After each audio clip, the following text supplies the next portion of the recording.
And you know what? I withdraw those emotions. This is why this is it. I went from getting feelings hurt to then disappointed that then they're not going to apologize to me. So then that emotion comes, and dude, I go through them like this. And like, I literally go all the way through them all, and I hit every emotion. Like, it's kind of like on one of those rides where that's what, and I feel like, oh, what did I just do?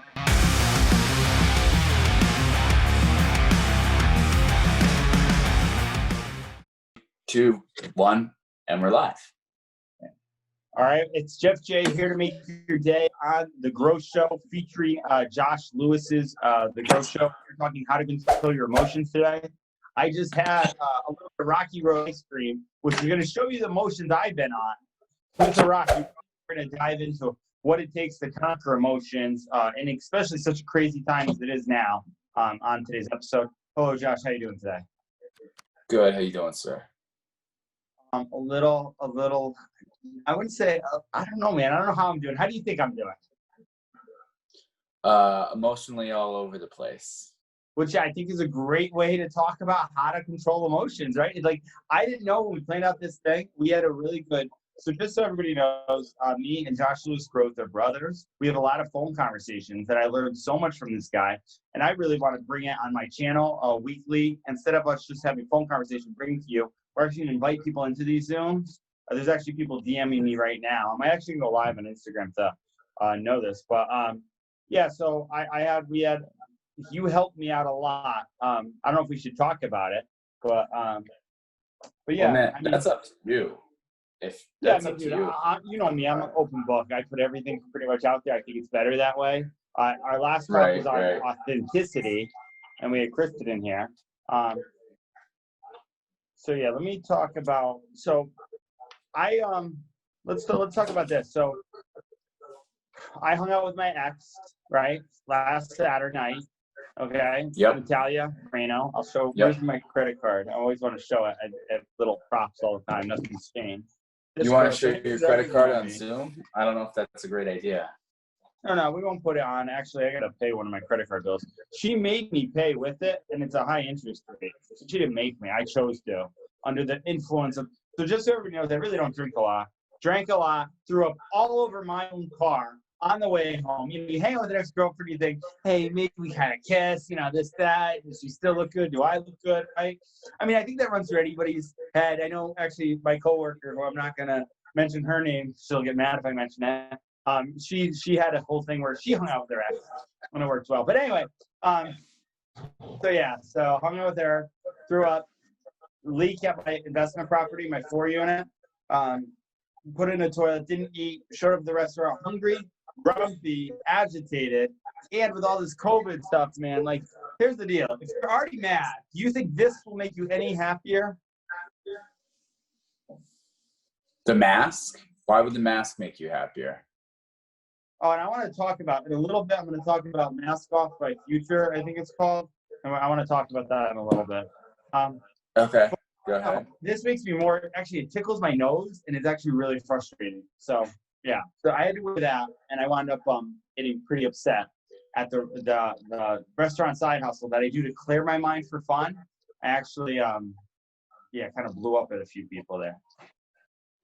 Gotcha. Okay, so what we're talking about is emotional mastery, right? How to master your emotions in crazy times.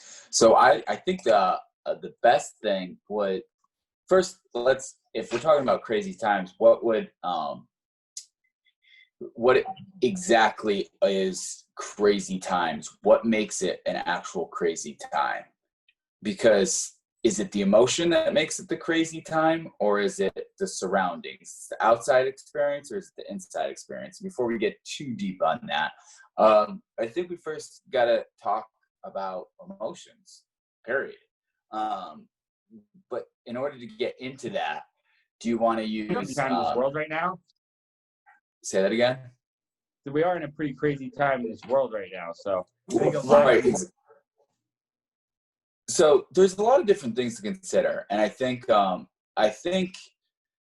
emotional mastery always starts off with you, right? So if you are experiencing emotions, you are the only one who has the power to change them. Now, yes? I love this. So We're live. We're live. Yeah, I know. Me too. I'm live over here too. Is that what married life's like? Yeah, it is. You pretty much find out as good as you thought you were, you could always get better every single day because she's just so amazing. That's what it's about. Well, I can't wait till I find that in life, because right now I'm still trying to improve. That's why we're here helping everybody as much as real as we can. So yeah, it starts with me, which I understand. I hear got one of our fans in here. Nice. Awesome. People are in the thing. All All right. So we're talking about emotions. So go ahead. Yeah. So okay. So first, emotions always start off with us, right? So whatever happens. So let me ask you this. First off, a scenario happens, an experience to you happens. One, does it affect you? Are you affected from the outside, or are you affected from the inside when it comes to an experience that happens? So yeah, meaning, is it an outside? It's right here, man. It's always right here. It's on the inside. Right. So if we know that, and we all kind of know that anyway, that we control it, how come it gets to the point where we get so emotional that it clouds our judgment? What makes us get to that point? Because that's kind of what emotional mastery is about, to the point where it doesn't cloud our judgment, where we can take our emotions, sort through them, discover what the purpose is, and then being able to, figure out what it is that is actually serving us or it's hurting us. So let's go through a scenario. When you get upset, what does the process look like? So yeah, let's do it. So I process things extremely fast. I think part of the reason why I've been able to get so much stuff done in these 3 years, finding Grant Cardone, owning a couple softwares, buying real estate, everything that I've done, right? Right. I think it's because I process stuff fast. I realize whether it's a good idea, what it is, take action, and go from it. So same thing. See, now I'm hearing the feedback again. But the same thing that so let's talk about the example of that. So what happened was I was walking out. I was walking out bringing a check. I was frustrated. I was hungry. I didn't eat. I think anytime you're hungry, I wound up flicking a clipboard down on the thing, because we normally bring out the checks on a clipboard. I flick it down because I'm upset. Kind of similar, agitated, kind of almost how I feel right now, right? So why were you upset? Why was I? I was upset because there was a precursor. I wrote a. It's crazy. It's so little problem. So I call them small potatoes. Kid tweeted out something about dressing filling. Comeback Cam, one of my coaching clients, who's the day trader kid. I make a little, almost political. Hey, we can't change the past. We only change the future. Let's focus on it, right? And then I made a comment of accidents happen. This has been going on for years anyway. I don't think I'm doing it on purpose. So, he wound up bringing up that my second contradicted my first comment. It was a good comment, which he was right about. So I got frustrated. I had someone else chime in. Same person who chimed in kind of got me thinking like all upset about it. And then as I wound up flicking the keyboard down, I was upset about a few things. I was upset I went drinking with my ex. I was upset I didn't eat. I was upset that I was at my real estate investment and I wanted to get more done and have it rented out. I felt like I didn't get a lot done. I felt like I was behind it. I was upset I didn't clean off my car because of throw up, So, right. I had all these little things. So when I used to teach at the middle school, we actually taught about kids. They had all these little events to an outburst event. Before something outbursts, you have these little events that build up, And that's exactly where I felt on that scale. Events, before you blow up. Which I think is what happens to a lot of people, Someone doesn't just go and kill somebody. They have all these events before they go and kill somebody, That's the real psychopath. That's really interesting that you bring that up. So most people stack negative emotions. Very few people stack positive emotions. And the reason why is our bodies. Does anybody stack positive emotions or no? I'm going to explain that. So the reason why we stack negative emotions is our bodies, our brains were wired to look out for things that hurt us so we can survive. It's a survival mechanism, right? So everything that we do is based on how we survive. So we purposely are constantly aware of things that hurt us, whether it be emotionally, whether it be physically. So what our brains do is sort everything out that's negative and goes, oh, look out for this, look out for this, look out for this, look out for this, look out for this. So are you even listening? Yeah, I am. I'm going live on Facebook. I'm trying to get the growth show with a lot of listeners, you know, telling when are we going to post these? Every Sunday or something? Every Saturday we'll post them? Saturday Thursday, or Sunday. Weekend is a good time to do it because it's something that, like, it's an extra bonus on the weekend, you know? But anyway, yeah, so stacking emotions is like, we stack negative emotions because our brains are looking for negative things to keep us safe, right? That's why it's so easy to focus on the negative, because you're hardwired to look to survive. So you look for anything that could be potentially painful. And what we tend to do with our emotions is instead of it being something that's, you know, that will actually physically hurt us or get us into deep trouble, we tend to look at scenarios that are going to hurt us and we stack them up. We're like, well, this could happen, and this could happen, and this could happen. We get frustrated. So very rarely, so it's not in our natural instincts to stack positive emotions. That's why we need to make it conscious of stacking positive emotions, because it's like, once you're stacking positive emotions, that negativity wall will be there. It's always going to be there. But the more you get in the habit of stacking positive emotions, the negativity, or not even just negativity, but like looking out for pain, looking out for something that's going to hurt you, will almost get to the point where, like, it kind of bounces off you. You know what I mean? But it's that habitual habit of making sure that every single day when you wake up in the morning, that you're, like, kind of what Tony Robbins says, you prime yourself to make sure that you're okay. Otherwise, you'll just get into that point where you're just going through that cycle of emotions where everything is hurtful, if that makes sense. Yeah, that makes sense. Well, that's the funny thing too. So before we even hear, I want to do this, but I've been so busy. I've been listening in the car, Tony Robbins, How to Master Your Emotions. It's like a half-hour thing. And he talks about two things. He talks about perspective and something else. Perspective and practice, I think, right? Those are two things you can do, right? I think it's practice. I'm going to listen to it after this or whatever. Actually, I'm going to film some videos for my funnel for Oswaldo and my team, because I got to do that. But I'm going to listen to him, write down all the stuff. He talks about everything, whether it's your feelings hurt, whether it's an ego, and he talks about every scenario and how you can either practice, you can focus on your perspective of the situation, or what you practice in the situation that'll help you get out of it, you know? Right. You know, so there's two ways to I want to fix this, dude. I don't want to be, I used to listen to Les Brown talk about keeping your emotions in check, and everybody loves my energy and loves how passionate I am, and that's fine, but it can be my downfall. I'm totally aware of it. All right. Right. A lot of times I tweet it out. Yeah, but for 100%. I tweet out bad stuff about the Patriots back then because I was upset because I just went emotional on it. Really horrible stuff, you know? Said some things that I wish I didn't say. So I just don't want to do that again, you know, especially as I'm going out. You know, we have a president who kind of tweets out everything that's on his emotions too, and people get mad at that all the time, you know? Right. I personally like it because it's entertaining and he tells me exactly who he is and he's not so scripted. But I'm not even happy. Well, part of the reason I'm worked up here, let's talk about something real. And I don't know, do you want to be like politics are off level here or no? No, I don't think they should be. So this is the thing. I was at work tonight. They had CNN on, which, dude, this is just all real. Riley, who I love, she'd probably vote for Bernard Sanders. She's probably, you know, victim of the school system. So she believes a lot in like socialism and stuff like that. I could be wrong. She's a very smart girl, right? Very passionate party girl. Right. I talked about CNN to her, thinking she would like love CNN.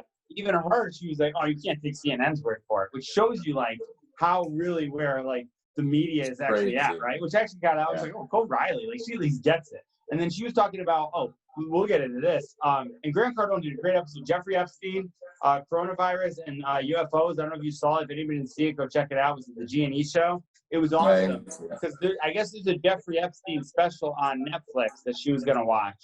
And if you search right now, Jeffrey Epstein and Bill Clinton, who have it, they took down all the photos, dude. They actually, the first one is Donald Trump and Jeffrey Epstein up here under that search. Do it right now. Here, so you can share your screen. It's crazy. Because I guess they were totally linked together, and they're linked together in the Netflix thing, so they've taken everything down. So getting political about it, I went to go get some ice cream, Rocky Road ice cream. I come back in here. I say to Dad, because CNN's reporting everything Trump's saying. Trump, I guess, is going to do a police executive order against police officers, which will be way easier than the George Floyd law I'm trying to get passed. Because that's a process. But there was something about the Confederate flag. All right? Right. Go ahead. And I said to my dad, I was like, so the Confederate flag, I was like, before I even get into what I said, what's your thoughts on like I always thought when I saw the Confederate flag at a country store, I saw it, I literally just thought, oh, that person's probably racist. That was just literally what I thought. I don't know where I thought that, but I always kind of thought that. And that's not just because of now or anything like that. I'm not saying anything. I just thought, oh, they probably are, because that's kind of way owning slaves. Like, that's kind of literally what I associate with it. Am I wrong, or did you kind of think that too? So I don't think anybody's wrong when it comes to a mental association, because that mental association that you have is your mental association. It's not anybody's. Now, for me, I Confederate flag, first thing I think of is Dukes of Hazzard. Now, does that make me wrong, or does it make you right? Dukes of Hazzard too. So I think it's really about mental association. I mean, look, the swastika is a heavy mental association for all of us. We look at it and we immediately think Nazi, we think evil, even though it's an Indian symbol reversed. So, like, which is a pretty crazy thing, or a Hindu symbol. I could be wrong on that. But it's pretty crazy about how emotional, association with something that could be so strong and so powerful that immediately when you see an image, that it strikes a feeling and it fires all those neurons to say, this means that. Now, I'm not saying that it's like which is it's wrong or right. Brand. You know what I mean? Like, yeah, 100%. But this is in the bad way. So my whole thing is, if they got rid of the Confederate flag, it wouldn't kill me. Like, I don't think it's better. If they got rid of the American flag, that would kind of hurt me because I live in America, right? Agreed. Yeah. Yeah. So now, with all that said, when someone asked me, hey, you definitely think they should get rid of the Confederate flag? And my thing was, yeah, probably. Like, I don't know why we still have that stuff around anyway. That was kind of my whole thing. Right. So I kind of ran that by Dad, and then he got all like, well, it's history, you can't destroy history. I guess there was some Chinese guy who he killed a lot of people and then tried to destroy history and to show people couldn't be free again. So then we kind of spun out. I was like, wait, are you saying that, this is what I kind of said, are you saying that the fact that with the Confederate flag, if all black people became slaves again, the Confederate flag is showing that they can be free again and give them hope for history, so that's why we should keep it? And he's kind of said yes. So, literally. Heard. Well, I don't think we'll, who knows with everything going on, but I very seriously doubt we would ever go back to something where we would have human beings as slaves again. I don't think we would ever get back to that point. Even though we kind of are, with the whole shutdown, we're slaves to the government, and they've given us checks. They're telling we couldn't go out. You know what I mean? Like, it was almost like a print in the way. Right. Trust me, I get it. I mean, it's all how you look at things and all what your perception is. So listen, what are we talking about? Are we talking about mastering emotions, or are we talking about abolishing? Well, because that brings up the Confederate flag with the whole thing going on. This is something that will get anybody emotional. We bring this on, now they're going to get emotional about it. It should be there. It's our history, whatever, right? Personally, I think we should get rid of it. I think we should get rid of anything that's kind of like, that's just personally me, all right? I'm not going to, I don't think I'm an activist against all evil. Like the George Floyd thing, I think everybody agrees was totally evil in the thing, right? The media plays it up thing. Now you're having more evil in the streets with people killing each other. Not that it's happening everywhere, but where it is happening is bad, right? So my whole point in saying that there's just a lot of emotions going on in the time. So with everything going on, and I'm getting mad over some girl telling me, oh, you don't put stuff back, right? Like, there's more than just meets the eye, There's a couple of ways to look at this. In the sense that, like, being emotional during these times is actually good because, A, you're feeling something and you're causing to take action, where I tend to be almost on the other side, right? I can get very upset, I can get angry, but my fuse, not my fuse, my getting the amount of time that I stay upset is very small. It's like as soon as I start to get upset, it goes like this, and then poof, it disappears. Like I forgive very easily because I'm very empathetic towards where people are in their, like whatever's going on with their life. Like I think one of the things to do, a sign of maturity, is when somebody's, yelling at you or screaming at you, for you to realize that this is about their world. This isn't really necessarily about your world, unless, you ding dong ditched them for like 365 days straight. And then that's kind of a little bit about you. But when somebody's getting upset at you, it's like a boxing match, right? If somebody's coming after you and they start fighting you, you can fight back and keep fighting back. And if you stop fighting, then it's either, boxing match is a bad analogy because obviously if you stop fighting, you're going to get hurt. But if someone takes a swing at you and you decide to, move with them as opposed, instead of fighting back, then it's almost kind of like when somebody's screaming at me, right? If they're screaming at me on the phone, right? Because at my job, people will be upset at me because, their burger undercooked or overcooked, right? I emotionally take myself out of the situation. Whenever I feel myself emotionally involved in the situation, I literally picture myself out of my body and like look at myself in that situation. Like the better version of Josh is out here and he's looking at me, processing the situation, and then he goes, yeah, that's probably not something to be upset by. So for me, what I do is, did you just knock? I thought somebody knocked. Oh no. Well, that's good though, because what you explained though, that's kind of what Martin Luther King Jr. did. You know what I mean? Like he took himself out of it when people yelled at him, right?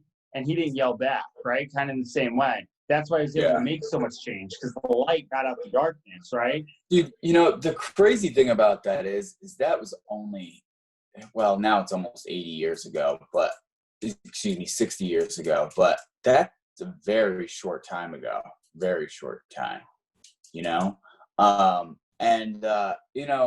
this whole situation and everything that's going on, I think healing is always necessary, especially when it comes to, pain must exist in order for healing to survive. It's one of those things that this is not everything that's going on right now with the pandemic, with, George Floyd and everything. None of it is ideal. None of it is good. However, to recover from the situation, we need to acknowledge the fact that the pain existed, it was there, and what are we going to do to get better about it, And I think for any type of emotions, one of the things, the best way to look at things is to become insanely curious, right? You get insanely curious into why the situation might happen. Good night. On why the situation happened. And once you're curious, you more are open to resolution, as opposed to actually being, just clouded by whatever frustration it is that you have, if that makes sense. No, dude, that does make sense. So I know you made a lot of sense to me when I was so emotional. I called you. I needed to talk about it. I talked about it with everybody. And you kind of gave me 3 things that I could work on. And I'm just curious to see now kind of everything with George Floyd, Confederate flag, all this stuff. These are 3 things that other people could do too. Do you remember what those 3 things you gave me to do? Remember you said it and you were like, I know one of them, because it was so good what we said. And now me and you are kind of just, it's funny, we do how to control emotions. And I'm like, so like right now, a little bit more like, got work to do for my funnel, upset because I just think, like, I want to be the change in the world, dude, 100%. Whether or not the world comes back, Jesus comes back, whatever happens, I want to change as much as I can before I leave. All right? To do that, if there's evil and there's racism, reduce it as much as I can to my thing. Do whatever steps I can to do it, right? That's the thing that is a president to the nation right now, right? If it means hurting people's feelings, get rid of the different flag, I'm for it. It stirs stuff up. Let's do it. You know what I mean? Sometimes you got to stir stuff up to make it change, right? I've always kind of thought these things, and I've never kind of said them before because I was afraid of how I got judged. And now I'm not afraid. Now I'm very confident. I study a lot. I listen to a lot of things that now I really just want to make change, right? I really want to make a difference. That's why I'm very proud me and you're going to be on the show called Speak Up. I think that's what it's going to be called on the Amazon Prime show. Speak on stuff. And now I'm just thinking, man, what do I speak? I'm very passionate about money, right? Everybody knows me as the money guy, the money coach, right? I always kind of want to be known as that. A lot of people made money in the coaching sessions that I've been on. People do DM me today. Today they DM me, can we get in a coaching session with you? I don't even advertise now, right? We're not even advertising right now. And I send it to my funnel guy. It's crazy. That's the power of the brand, right? Which is crazy after working so hard on it. But yeah, so 3 things in motion. I flipped out. We're kind of going right back to the story. I flipped out as a coworker. You did this. I didn't do this, that. I spilled some drinks. I flipped out. They shouldn't be here, right? Just totally blew up, right? Right. What's one thing I can do? So you said, look at yourself. That's perspective. So to look yourself outside your body and look at the situation and where they're at, like anybody who blows up, sometimes it's not about you. It's really about them where they're at, right? Right. So, and that's kind of it. And like the one thing that I do really bad, and this is what I do with girls, and I was talking to Riley about it tonight, is she told me something that happened with, one of her significant, I don't want to get into it because she's going to get mad, but she doesn't watch my YouTube channel anyway. She was like, I'm going to be your 1,000th subscriber. And then, dude, it like happened when the pandemic happened and I never got it. But anyway, but she basically said that, her the guy she was talking to basically gave her time and didn't say anything to her when she was mad. And I was like, that's what I struggle at. Like, I'm so process stuff fast. I want to solve it right then. I could want to do this with my ex-girlfriend Natalia all the time. When anything was wrong, we're solving it. We're not going to bed mad. Even Jay, dude. And like, here's the thing. Even though maybe you should do that, this is what happened with Jay. They got a fight before he passed away. I got out of bed because I wanted to solve it before that. I laid in bed. And I said, no, I got to apologize. And I'm so glad I did that. Because he didn't wake up in the next morning, right? So I kind of always take that thing. And to girls, sometimes it's not that serious. They need some time. And I'm just like, no, let's fix this, right? Right. So how can I just realize that they need some time, Well, one good question that always brings me back to center is when I want to fix something, I ask myself this: is this about me or is this about them? And when I find it's all about me, like if I'm doing this and it's self-motivated, like I want to make myself feel better, it's selfish. Like, is it really about them? Like, do I really want to go fix the problem because, I want things to get better, I want them to feel better, or do I want myself to feel better?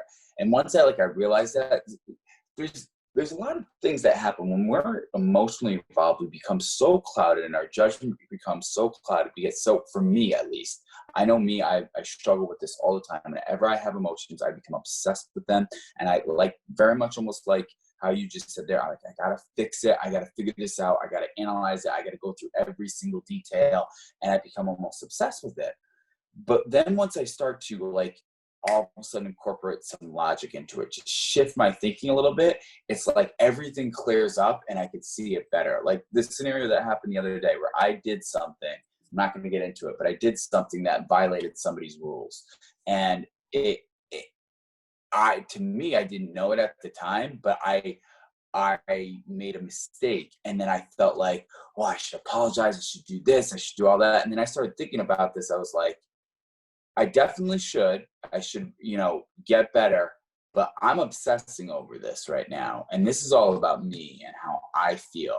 It's not like they got upset and they're done with it. But this is all upset with me. Like I'm upset. I'm being the selfish one.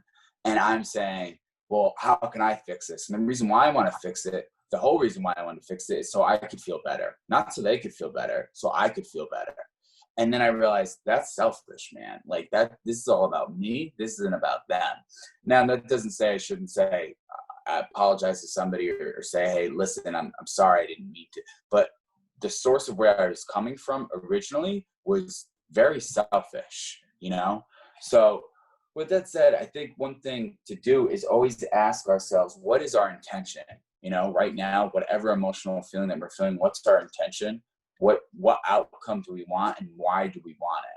Because if we want the outcome to be better because we want to feel better, that's selfish. I mean, it is, but at the same time, it's like, it's necessary. However, emotions are something that make us human beings, and they're amazing things, and we love to laugh, we love to cry sometimes, we love to enjoy each other's company, and emotions is what really separates us from being like it's so cool. Like, have you ever seen a dog and you see a dog really happy, right? All that serotonin. My future girlfriend every time she sees me, you know. Well, yeah. The dog. Right, I know. I get what your joke was. No, but I'm serious. I want them to greet me just like Mackerel does at JC Finani's office. Gets up and cries. I'm like, so, come on.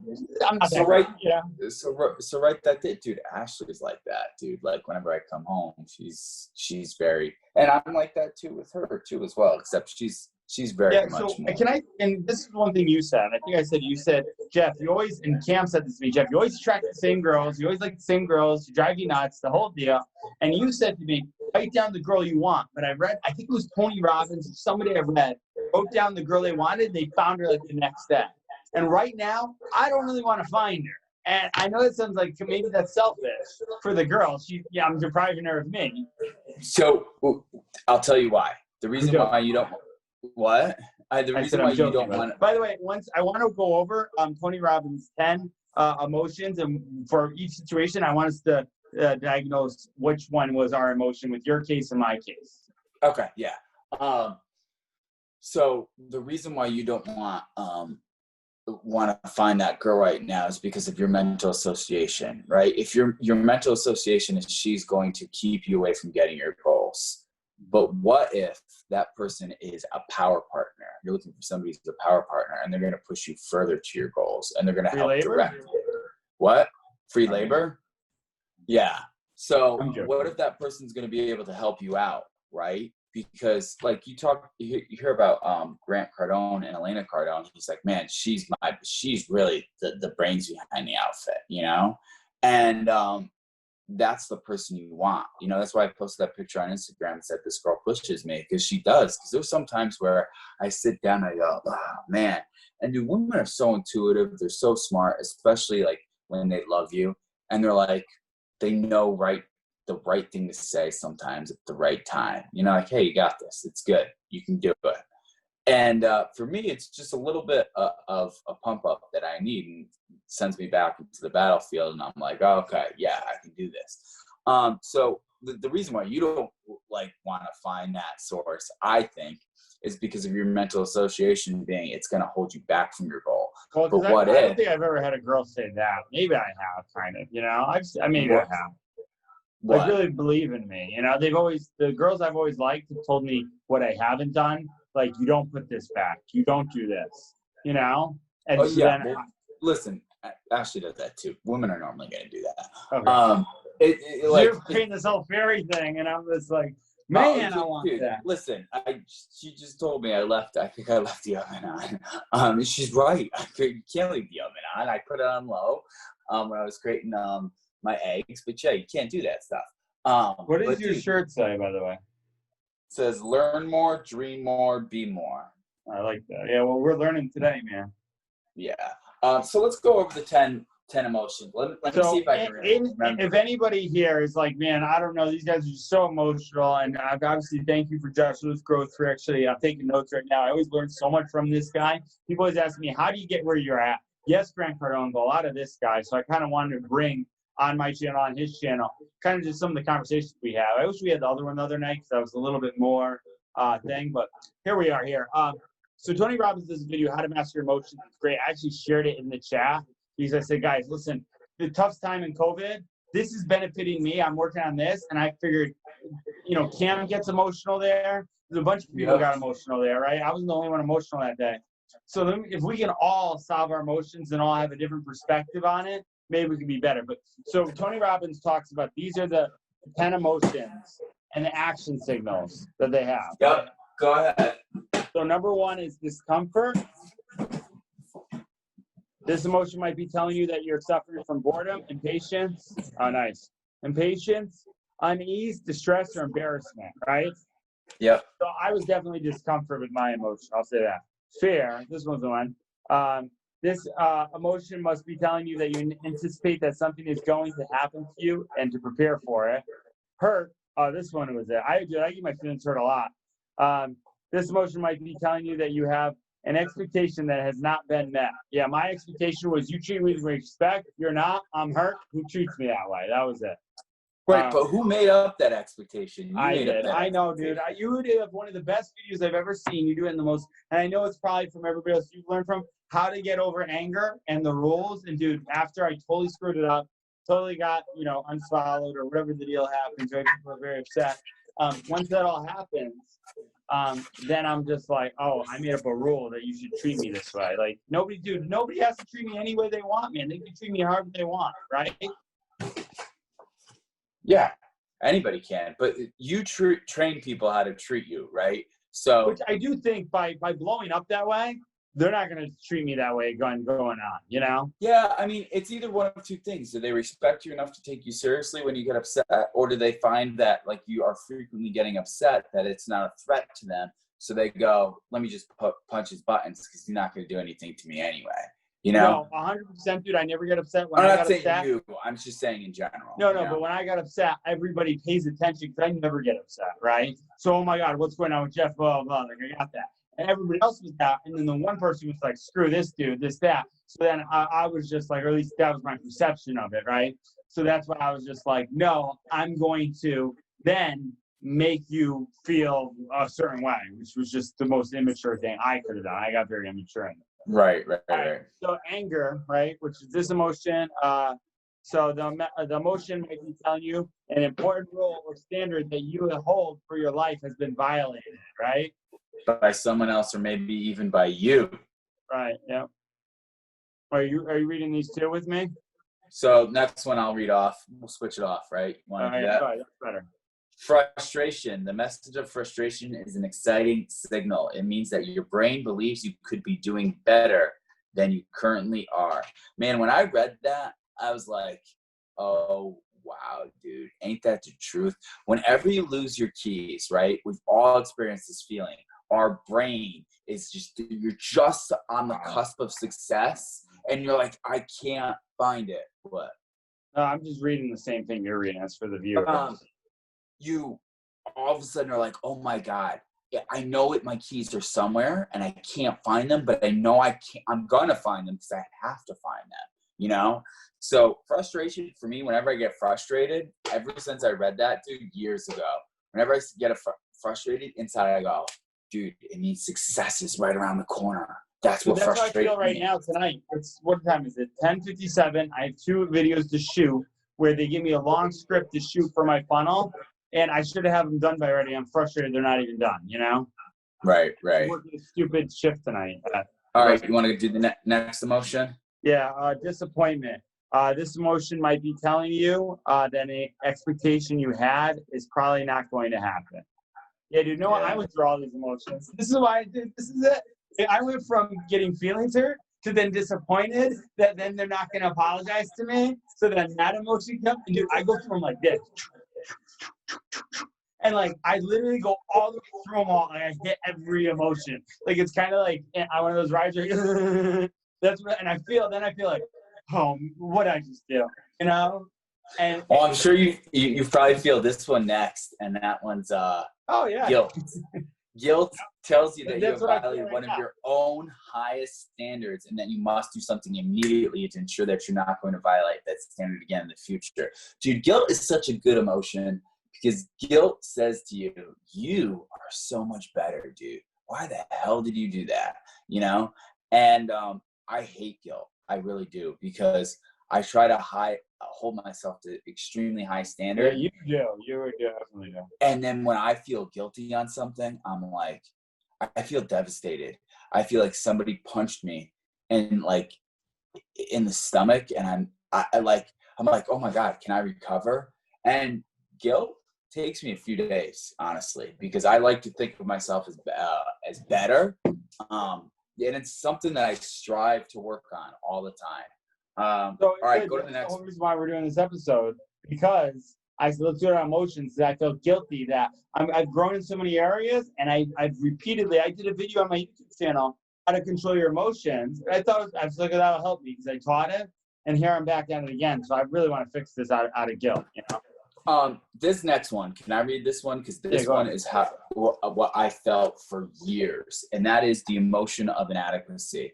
And I remember on my personal self-growth journey to Awaken the Giant Within, this book is like, the pages are about to fall out.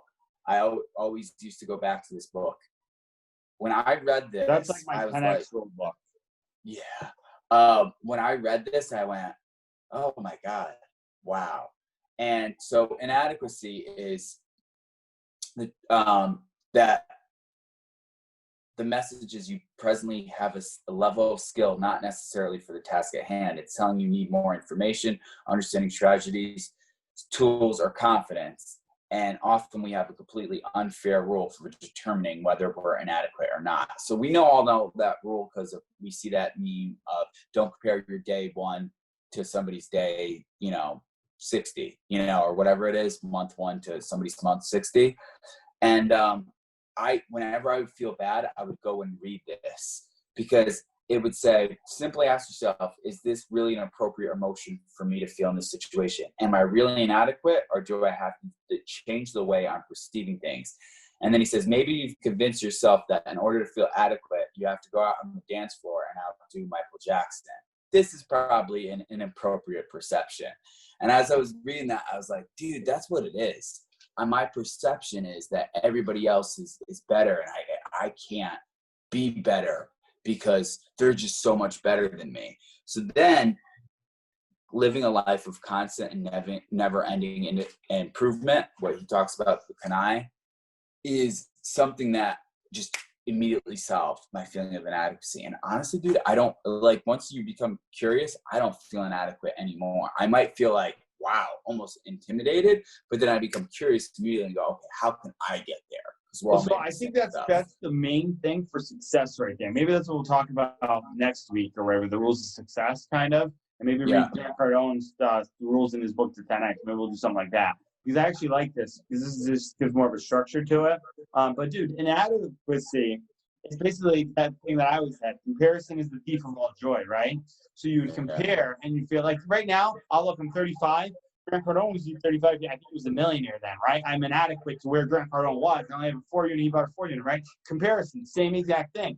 And I always, but you're right, 100%. And Ed Milet put it this way: being blissfully, what did he say? Blissfully dissatisfied. And that's what I am. I'm blissfully dissatisfied with where I'm at. People say, Jeff, oh wow, you built up a thing, you're here. I'm like, nope, not there yet. You know what I mean? Like, and I'm always gonna be that dude. Even when I have 77 million, I'm still gonna have this because then it keeps me heavy reaching. I'll definitely, when I have 77 million, I'll definitely look back and be like, hey, I did that. Just like I right now, dude, like quarterback, lifeguard, teacher. I love that. That's the next thing. You know what I mean? But 100%.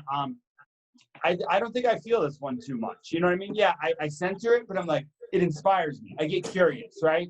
Right, yeah. Patrick, David. Right. Go ahead, next one. Yeah, go. You want to do the next one? Oh, yeah, this one's actually pretty good, especially for entrepreneurs here.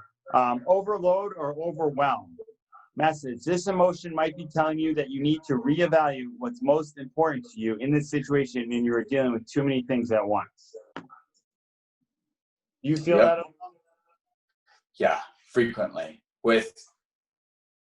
And that's what I talked about in my latest video on my YouTube channel, because I took on too much. Did that come out already? Yeah, it's a good video. It's so bad. You didn't even see the Bobby Castro one yet, right? No, I haven't. Mine are long. We got to start watching each other's stuff more. Mine's longer. Yours is no excuse. I'm gonna put it on right now. In a little bit after this, I'll watch it before that. So how do you deal with being overwhelmed? Yeah, so this is what I do, and this is what I coach people to do, because a lot of people I coach are overwhelmed. I'm actually pretty good at this one angle. Every time I get overwhelmed, because I do a lot, right? Do I not do a lot? Yes, you do an insane amount. Right. So how I wouldn't be able to do it without this secret right here. I take it, I write down the next 3 things that are important to me to do that day, and I just focus on those 3 things. And that's it, dude. It's not any more complicated. I don't write down my goals a million times. I don't write future. I just take it like as soon as we get off that, I'm gonna write down, okay, record 3 things for this video, record this, and that's what I do. And sometimes I don't even write it down. I'll just say those 3 and I'll become so crystal clear. And it just it's the best thing. Yeah, that's funny. Because Tony Robbins, I listened to him about priming, and then he talks about something I was already doing. He talks about doing. It's funny how successful he's the kill, right? Obviously, the breathing, Wim Hof, he does the whole thing, that and that. But the next thing is gratitude. That's another thing that helps, I think, too. When you're overloaded, look back and be gratitude about it. This is from Tony Robbins. I don't do this one enough. Lewis House does this. And he goes, "Hey, who are you? What are you grateful for?" So let's do it right now. What's one thing you're grateful for? Me. Yeah. I ask myself this every single morning, and I'm driving on my way to work, and the first thing I do is I feel the steering wheel, and I'm like, so happy I don't have to walk to work anymore, because that's what we used to do, right? Yeah. So I'm always like, I'm grateful for my car, I'm grateful for a set of wheels, and it's my Audi, so it's a nice car. I'm like, I'm still so grateful for this car. The funny thing is, people say when you buy something materialistic that the happiness goes away. And yes, I'm not as happy or as excited as when I first bought that car. But since I'm so grateful for it, because I worked so hard for it, I love that car. And I know, like, I'm so grateful for it that when I get into it, I'm like, dude, this is pretty cool. Like, and it's because I'm always rejuvenating that feeling every single time I get into it, You know what's one thing I admire about you? Just as my relentless pursuit of success, everybody's had this before. When I coach people, and you had it too, I just realized it. Whether the girl wants the big prom dress and she works really hard to get it, and you have that little why. You had a why. You wanted the Audi. You drove a Honda Accord with tires falling off, brakes not working, all the way. It was almost where everybody thought you were crazy. When I was worried for your safety, just to get to your goal. And nothing more. It was more great. You weren't for another time in this car until you got to your goal, right? And that's what success is right there. It's almost doing what you need to do, almost if the world thinks you're crazy, to get to your goal. And I think that's why you enjoy the Audi more than anything, because of the struggle that you went through to get to where you're at. But I'm so proud of you that you have that. I'm so thankful that you have that. And dude, every time I get in the car, I'm like, this is a sweet car, man. Like, I'm not a car guy, 100%, dude. I'm really not. I don't like driving any of that. I want a Tesla because I don't want to drive. Well, it's funny though, because right now I still pay $400 a month on it. And now I would rather take that $400 and put it in an IUL, Dude, great, by the way, not to go off this, but this is emotional. I know. How great was the IUL training today? It was fantastic, right? Didn't it make you want to? It made me want to do this. It made me want to go on Facebook Live or Instagram Live or whatever it is. Be like, dude, I got to share this information with people. You guys got to know this information. Dude, why don't we teach this stuff at school? I talked to Amanda at my work today, the host girl, and I was telling her about it. Because it's just something like when you find something you want to share it, right? And right. She's like, Jeff, you know so much stuff about money that I never hear from anybody. I never hear in school. And I said, yeah, that's why I'm going to be really rich. That's why I'm really doing it, because I'm learning what the 1% learn, right? And this is something, A, we should teach the schools. B, it's good that we're in a vehicle where we can actually teach the people, right? And dude, I gotta go listen to that training again, because he explained in so many ways. Like Caleb, our buddy who owns 37 units, it's funny that before that happened, you knew the IUL things. Dave Ramsey, who I never even liked, because he just came off like a jerk, right? 100%. And listen, Dave got me out of debt. He has a lot of good principles. He's good for the safe millionaire, 100%. Nothing against him. But he's very against this whole big thing. And I that's what I believe, right? Whatever you put in your mind, you believe. Just like the kids going through college believe, oh, we need free checks and all that. I don't need to do anything because that's what college taught them. Whatever it is. I don't even really care, right? But right. Saying that is Dave taught me all that. And everyone, I first started strippers at the time, I kept fighting against it because I was so ingrained to that belief. No, this is what. And then I found Grant, and I was like, I like this guy Grant better than Dave, here's the thing. I'm gonna be successful either one. Let me listen to someone I like who makes me laugh more, 100%. All right, what's the last emotion? I'll read it off. That's what I'm gonna feel after you leave here. So why don't you read this one off and you talk about this one? Yeah, we'll wrap it up. Why? Because I'm single, and although I have a date to your wedding, Miss Chalet. By the way, coming up on my YouTube channel, we're gonna go dress. I'm always promoting. I'm always doing this, dude. I'm natural. I know you're in a good habit of it. I've been doing it my whole life, dude. Like nobody even realizes it. Like I realize it. But me and Miss Chalet, I'm gonna take her dress shopping for your wedding, and I'm gonna film it. It's gonna be like a fun episode. She always wanted to be on YouTube, and I said, hey, if the world's ending right now or ending tomorrow, which it may be, let's put it on a YouTube video. Let's show off that cute little caboose in a dress. And I'm not dating her now, so I don't get jealous if people are pushing the like button for that, you know? So why don't you read the last emotion? Loneliness. This emotion might be telling you that there is a need for connection with people. So this is what gets me swiping on Tinder and Bumble. Also, I try and get some girls into IULs and PPPs as well. Worried about the financial freedom as well as a match. Yeah, so that's how you cure it. You go on Tinder and swipe. No, I always say, dude, I say something to be punchy. No, I talk to people, man. I'll talk to the grocery store clerk whether they care or not, man. Because eventually, if I talk enough, I'm gonna hook them, man. You know? Yeah. Yeah. Oh no, I know. Every single time. Last episode, didn't we? Yeah. Yeah. About how you'll just all of a sudden start talking and the person there. Dude, oh my goodness, let me tell you this. There was the Black Lives Matter. I was in Manchester working on my investment property, right? Fixing the toilet. I didn't even tell this thing. This is actually pretty cool. I go to the gas station. They all know me because I talk to them, right? Tell them, hey, I own an investment property here. If I can do it, you can do it. Blah, blah, blah. Trying to be inspirational. Buy an energy drink. Get some gas. Get out of there, right? So the guy's smoking cigarettes. I'm like, you're wasting your money. And you can put that on something different. I will, right? But that's Index Universal Life, guys. And maybe we'll do a whole episode about that kind of financial. We'll do that 2 episodes. We should. Yeah. Next, we'll do success, and then we'll do something on that. But anyway, because we're just like referencing, people like, what is that? Or just DM me or Josh Lewis Growth if you want any. Although actually, I'm too busy. Don't DM. Dude. So DM me. So anyway, what was I gonna say though? So I'm at the gas station. All these people with signs, right, come in. You know, that's what and listen. Nothing. I'm just not born to hold a sign. I'm born to make a change. Some people are born to hold signs. All right. You go hold your signs. It's gonna make something. I'm not really making fun of them. I think it's good that they're holding signs. It's something you believe in. Okay. I'm really not. I know it sounds like I am, but I'm not. So I told them, guys, good job holding the signs. You're out there doing it, right? Some people are born to hold signs. Hey, go ahead. Anyway, well, like they know what it is, dude. They don't have enough education in their mind to take action. That's it. All they know is to hold a piece of cardboard with something on it that hopefully means something, right? So, and then get riled up when people start talking. So I started talking. I got them all riled up. I said, listen, I'm going to pass the George Floyd law. We're going to do a change challenge. I'm going to change everything that you guys do. I'm going to be the change you see in the world. And then I started talking to all of them, start being around there. Like there were a few of them weren't paying attention.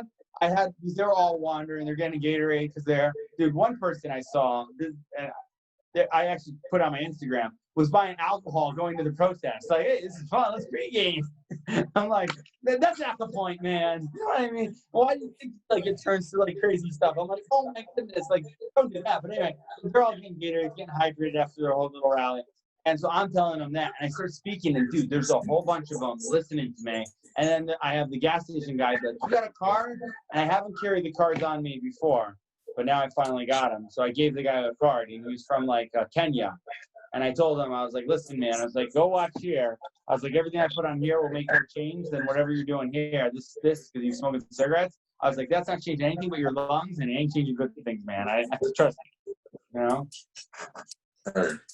All right, let's wrap this up because it's 11, I always want to keep it 30 minutes. Did we do it a whole hour? I really didn't want to do a whole hour. I think we did, yeah. That's a long video to upload. And it's long to keep people watching this long. That's okay. If they do watch it long, that's some watch time for all the people. I need it, man. We both need it. All right. Hey, guys, thank you so much. Put in the comments below, even if you want to, even though nobody does. So put in the comments below what video topic you'd like to see us talk about next on the Growth Show. I think we're going to talk about the principles of success, and then we'll talk about different ways to structure money as well. Right? I think those are I agree. Basically, dude, I've learned from you. I've learned success from you. I've learned how to control my emotions. I'm going to go over Tony Robbins today. And what was the other thing? Authenticity. Actually, that one I think I've always kind of done.